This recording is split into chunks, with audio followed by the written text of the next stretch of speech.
Hello again, everyone. Edwin Learnard back once again. In this YouTube segment, I'm going to be talking about misconceptions regarding hotel life. And the thing about it is, I think there's a terrible stereotype and misconception regarding hotel living. Now, as many of you may have seen in a lot of my videos, you've seen me sitting in a hotel room while I'm doing the videos. Well, I think a problem is there's a very bad misperception that some people think that one is automatically homeless just because they're doing videos or because they know somebody's at a hotel. Well, the thing about it is, if I'm in that room in a hotel room day in and day out, I obviously have a roof over my head, right? And what people have to understand is that you're in a hotel room, you have a residence. Now I understand that there's some people that might get a hotel room like once a week or once every other week that don't really have much money and they're just getting off the street temporarily. I understand and respect that. I am not one of those people. The thing about it is, if you see me in a video, say on my astrology channel, during that time I was in a hotel room doing the videos and you saw me pretty much just about every day doing it, then that must have meant that I had a residence for every day, right? That I was doing it. But there's some people that seem to think that when someone's in a hotel room, that just means they're automatically homeless. It's just a shame that some people don't really delve into the situation deeper and really inquire and find out from the person himself, or really get a better understanding and conception of hotel life before they make a judgment on somebody. I think it's terrible that some people out there will do that. And do people even, are they even cognizant of how much hotels are?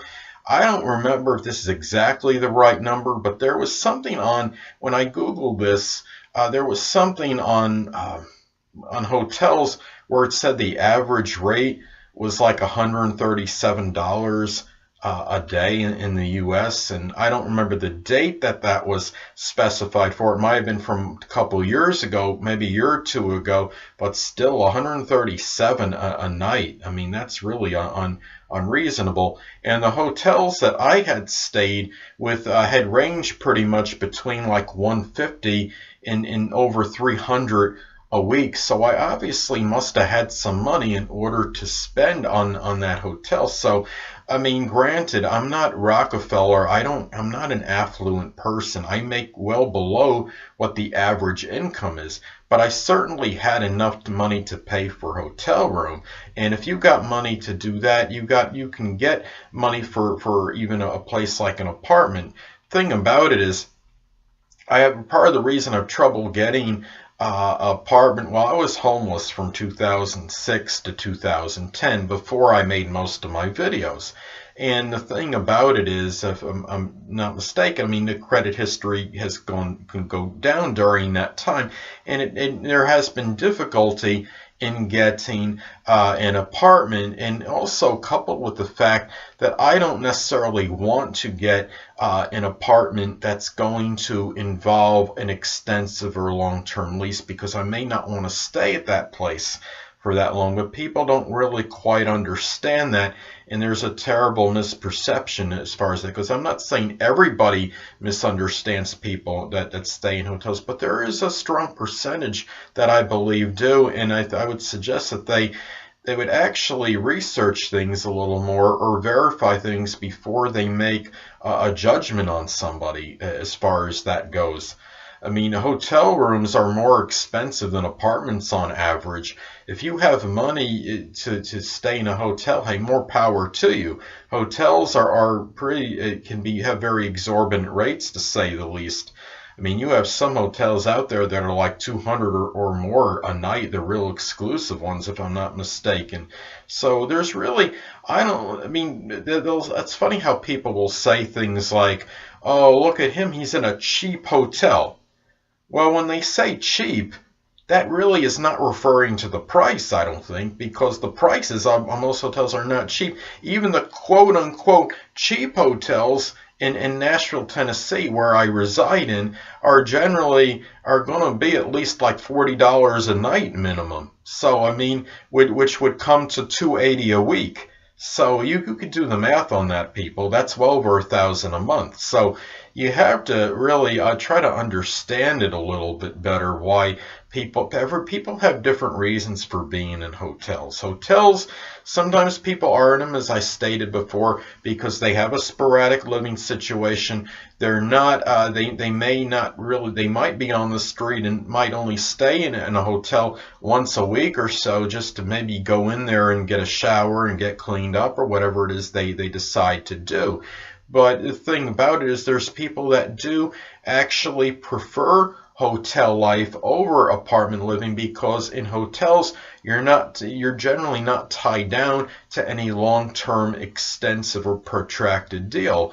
I mean, in a lot of hotels you could pay, as you know, you could pay by the day, you could pay weekly, pay monthly. It's more flexible in terms of the time you could stay there, and you're not pinned down to a very long extended period as far as the time you stay there.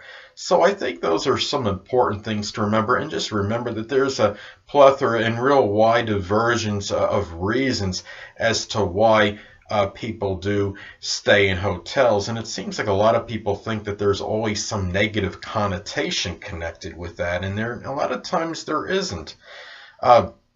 Cheap hotels, I think a lot of that comes from the fact that number of hotels and motels might be dilapidated, they might be run down, they might have some things wrong with them, they're not exactly pristine, or they don't really look aesthetically appealing to the eye.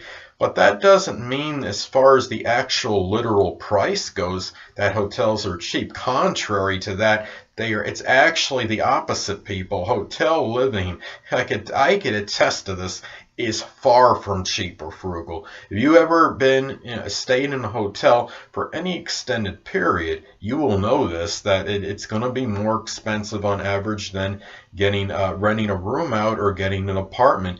Even renting I think a lot of hotels can even be more per month than renting a duplex or a home. So really, it's just something to consider. I think there's a lot of people that do understand the various reasons why people stay in hotels, and it's not just one reason why someone's going to go to a hotel.